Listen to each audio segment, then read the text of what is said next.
Hey guys, welcome back to all my old world enthusiasts. This is your host Zach of the Spicy Dice Boys. Thanks for tuning in again.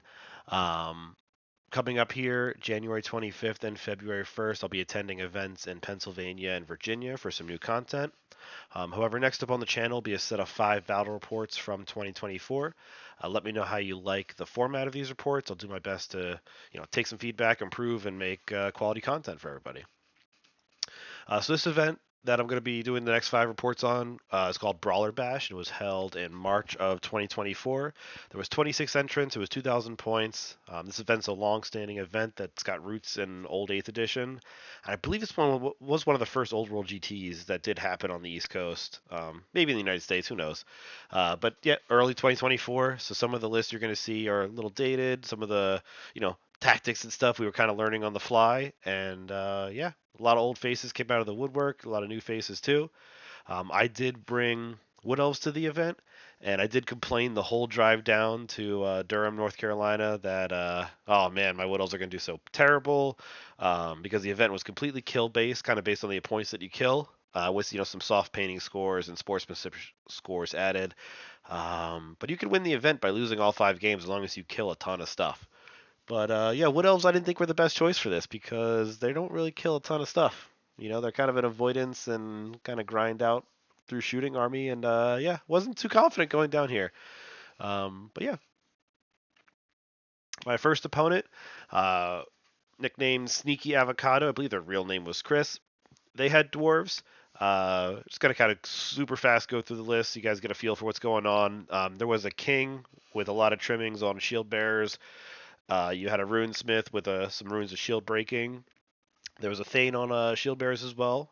15 longbeards, 20 rangers, 2 single gyros, 14 hammerers, 10 iron drakes, 11 rangers. So kind of a gunline type of feel for dwarves without the war machines, but still had 2 blocks of goodness to stick those characters in. The list that I brought, let's see here. Definitely brought a lord on a dragon. Seems to be the way the Wood Elves got things done. There was a level 4 of elementalism. I have to roll my spells. I did not take a lore familiar. I had 2 units of 5 scouts, 3 units of glade guard, 5 glade riders, 1 unit of sisters of the thorn. At the time, I thought they were not very good. My mind quickly changed on those. I brought 3 units of wild riders because I realized it was kind of a kill point only, and I thought that that was the best thing to do. And an eagle to try to stop my wild riders from being degenerates and charging absolutely everything. But that's a quick breakdown of the list. My opponent did win the role for going first. This is kind of a picture of their deployment. From left to right, we see some Iron Drakes.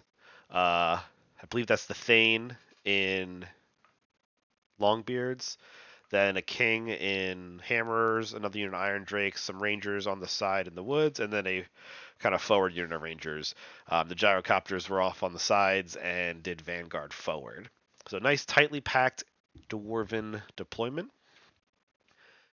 Um, this is kind of the picture for turn 1. The gyros did Vanguard forward, and I learned immediately that you can charge after Vanguarding. Still had 8th edition in my head where you could not do that. So I learned pretty quickly that that's something that could happen. So on the right hand side, you do see that their gyro charged my archers, and definitely a shocker. But the dwarves did go first. Did some small movements trying to adjust their lines. A little bit of shooting, but not too eventful for turn 1. Just that big surprise on that gyro charging in. After combat, the archers only gave ground, and the gyro followed up uh, out of out of the charge arc of my dragon. So it basically just stuck there, and I was pretty happy that my archers didn't immediately just run off the board. But for the Wood Elf deployment, from left to right, there's an eagle not shown, some wild riders, glade riders, like level 4 with the Sisters of the Thorn close by, some scouts in the woods, units of glade guard, double units of wild riders, some more archers, and my dragon. So moving on to this picture, this is a combination picture because again, first tournament, forgot to take a picture on a turn, but this is a picture of bottom of turn 1 and top of turn 2 combined. For the Wood Elf, bottom of turn 1, a lot of it was just movement and positioning, trying to get units where I thought they might need to be. Obviously, moving the dragon up to try to threaten some of those shooting targets. Um, Wild Riders also starting to move up. Um, Bottom center of the screen, I did turn one of my Wild Riders around to start to face a gyrocopter because I figured it would start to make a move once it killed those archers over to my center, which didn't end up happening because my archers stuck combat again, so they just sat there holding up the gyro. Um, yeah, that was basically Wood Elf turn. Not too eventful on casting. I rolled up like Plague of Rust. I had a Ruby Ring. I had Wind Blast, Earth and Ramparts. I was out of range of a lot of the spells, and Dwarves are MR1, I think, on everything. And that gyro was kind of flying around, being a little scary. So not too eventful in my magic phase. Switching over to the Dwarves turn 2, the gyro did fly behind me on the left side here. I completely beefed that and just let that go right by. The Rangers turned and faced my dragon. And then we were basically learning that everything can shoot a large target in a unit. This was, again, early on in the tournament scene kind of thing. So we were just trying to kind of work through the rules, and we talked to a lot of folks. We figured out, yeah, everybody can see a large target in a unit, even if they're formed up. So that was interesting. My dragon does take a beating from all the Iron Drakes, all the shooting. They have the Troll Hammer torpedoes, all that good stuff. Like I said, my archers do tie the gyro again in the Dwarven turn 2. So my archers are doing way better than I thought they would in combat. Not supposed to happen. And this green template here in the center, that is the woods that I can grow to try to block some shooting towards my scouts and my sisters, because I thought the rangers were going to kind of shoot that target, and then they just faced the dragon and unloaded. So again, learning how things work here. Oh yeah, just wanted to give a little close up of my dragon flying straight up into all the shooting because yeah, I thought I was pretty invincible, and I'm taking some wounds for it. I'm learning. So skipping on to the bottom of turn 2, the Wild Riders do charge the flank of the Rangers in the front and center. The dragon does forego some of those Iron Drakes and Rangers and goes for the big block of, I think those are the Hammerers with the King. I was just going for it. The Wild Riders, I believe on the left flank, failed their charge on the Iron Drakes. That's why they only moved up a little bit. I kind of repositioned my archers more, trying to figure out what I'm doing. I cannot kill this gyro on the left-hand side with shooting. And, oh, I forgot to talk about the arrows that I brought. I brought a mix of arrows as one of the early events. A little bit of poison shooting, a little bit of arcane bodkins for AP2 shooting. So I think I really would have liked poison shooting in this game. The AP2 really wasn't doing the best. But the archers in combat, I can't complain. He's down to a man, and he's kind of just slowly getting pushed around and holding up the gyro. So kudos to that group over there. The Wild Riders do win the combat versus the Rangers, but they just give ground. So I just follow up into them. And the dragon does lose combat, and I give ground. And he follows up. Oh, yeah, just wanted to highlight the lone man over there fighting the gyrocopter by himself while his brave comrades, I don't even remember if I charged at this point and failed to charge or something. They're just watching. They're cheering him on. And a little close-up of the dragon getting in there and getting busy with the king. We were in a challenge. I do remember that one. I don't remember the exact wound counts here and there, but no, there's a king, and he's fighting a dragon. So going to the top of turn 3, there is a gyrocopter on the left-hand side that charges my lone character here. I completely forgot that has skirmish and was 360 and it could charge any which way. And then I also thought that my character could do the lone character evasion rule where they could test their initiative and get out of the way, but that's only for overrun and pursuits and not just direct charges. So Mistakes made all over the place. I am fully ready to own up to the stupid things that I do, which this is one of them. Luckily, I had a ward save on the wizard, so maybe they won't die. Um, but let's see here. Oh, there! I did fly up an eagle on the side of the flank. That is very quickly shot down. I'm gonna bounce back to the previous picture. Yeah, I forgot to mention my eagle did fly up to the side here to try to threaten some of the flanks, and it was summarily shot off the table next turn. So goodbye, eagle. The Rangers do win combat versus my Wild Riders, and you love to see it. Um, yeah, I lose all my AP on those spears when they give ground, so now I'm just strength 4 hand weapons, and I bump backwards 2 inches. The dragon does lose combat versus the long. I think those hammers versus the hammerers, and I do fall back in good order and pop back all the way over here, and I do get away. My archers are still pillow fighting that gyrocopter down there, and the wizard does hold up versus the other gyrocopter. So I think I'm getting pretty lucky here that these gyros aren't just immediately murdering my archers and wizards, because again, my wizard doesn't have any armor, and the only ward save is a spell. So that is going well for me. Outside of that, I feel like my shooting's not really doing too much, and combats are not the best. All right, so bottom of turn 3, the Wood Elf Glade Riders do charge into the gyrocopter to try to give some help to the wizard that's stuck in combat. And the archers that are watching the fight decide to come in and try to help their brother that's stuck over there. The dragon does go back into the hammers because I'm a glutton for punishment.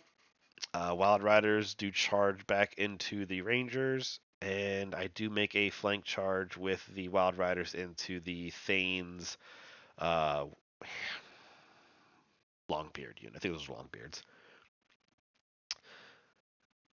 Now, overall for the combats, the dragon does kill the king in a challenge, but the dwarfs do hold.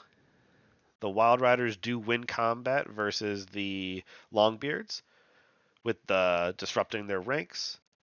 So the dwarfs still do hold, which is awesome. The Wild Riders do win combat versus the Rangers, and they hold. So I found out very quickly that these dwarves are just immovable objects at this point.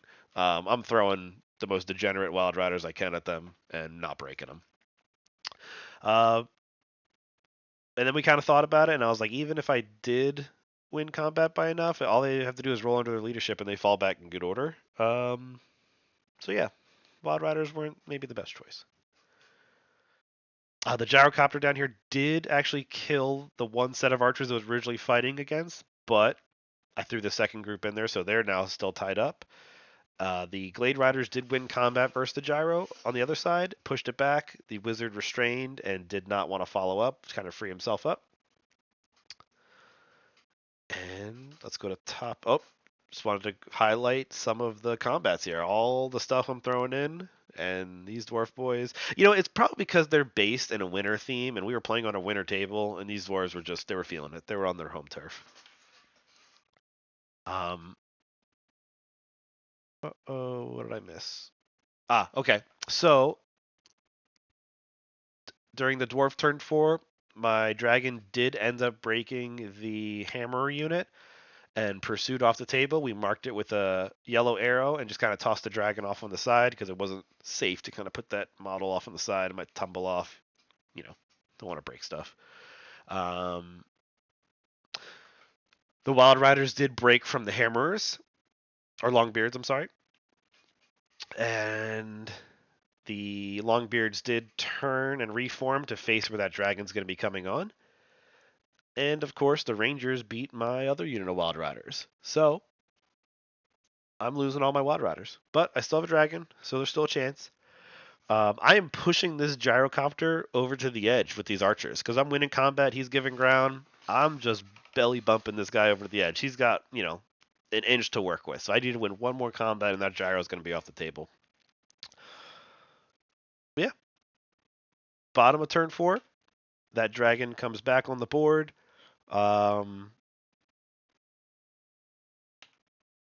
These Wild Riders did charge this unit of Iron Drakes, and they do kill it and overrun, and they end up in the woods here. I do finally kill the gyro on the left with the Glade Riders, but the gyro on the right wins combat and pushes back 2 more inches. So can't quite get him off there. I'm throwing shots at the units that I could do with the Rangers and the Thanes unit with the spells and archers that I can, just trying to whittle it down as much as possible.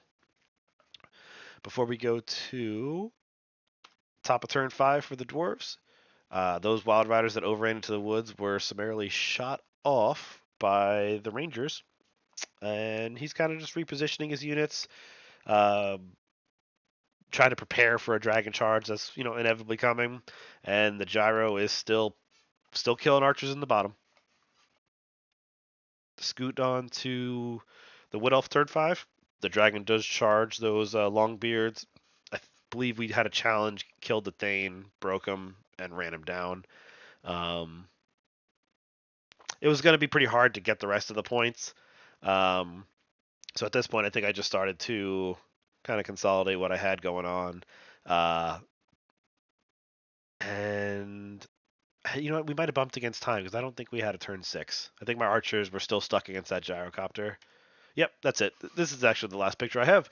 So yeah, we basically charged, killed that last unit, and called it there. So the game ended with a 2585 Wood Elf score to a 760 Dwarf score. Again, there wasn't like any kind of like scoring differential. You basically just recorded all the points that you killed. There were some side missions, which you know what? I'm actually going to pull up for the next videos because that'll be good for you guys to know. Sometimes it was maybe killing a BSB, killing a general. I completely forgot to talk about the mission for this one, so that is on me. But no, after this round 1, I basically shot up straight to second place, and I felt really bad for complaining the whole drive down that my Wood Elves were not going to do very good. So I at least won a game. I was thinking I was going to go 0-5, so I was happy with that. And yeah, I'm going to go ahead and end it here. Thank you for tuning in. Have a great day.